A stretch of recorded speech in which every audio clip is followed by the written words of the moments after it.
Hey everyone, today I'm going to show you how to create reminders from sticky notes on Windows. So let's get started with this quick tutorial. First, you'll want to click on the Start button or Windows icon located in the bottom left corner of your screen.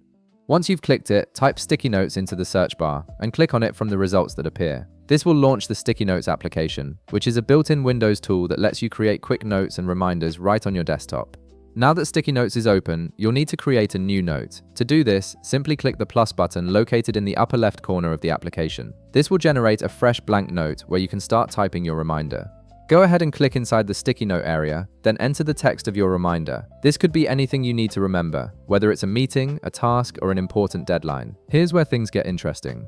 While Sticky Notes is great for jotting down reminders, it doesn't have a built-in alarm feature to actually notify you at a specific time. So if you want to set an alarm to go along with your reminder, you'll need to do it manually using Windows Clock app.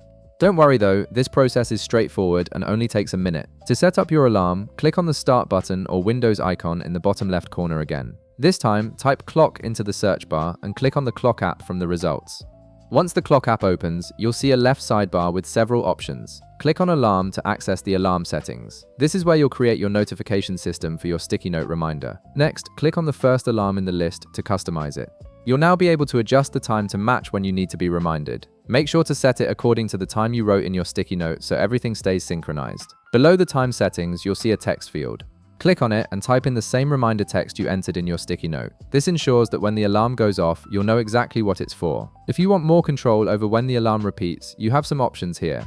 You can uncheck the box beside Repeat Alarm if you only want this reminder to go off once. Additionally, you can set specific days for your reminder to activate. You'll see options for Monday, Tuesday, Wednesday, Thursday, Friday, Saturday, and Sunday. Simply unclick all the days first, then select only the day your reminder should trigger. This gives you complete flexibility over your reminder schedule. Once you've configured everything exactly how you need it, click the Save button at the bottom to enable your alarm. Now you have a complete reminder system using both Sticky Notes for visual reference and the Clock app for time-based alerts. If this video helped you out, be sure to leave a like, subscribe, and I'll see you in the next one.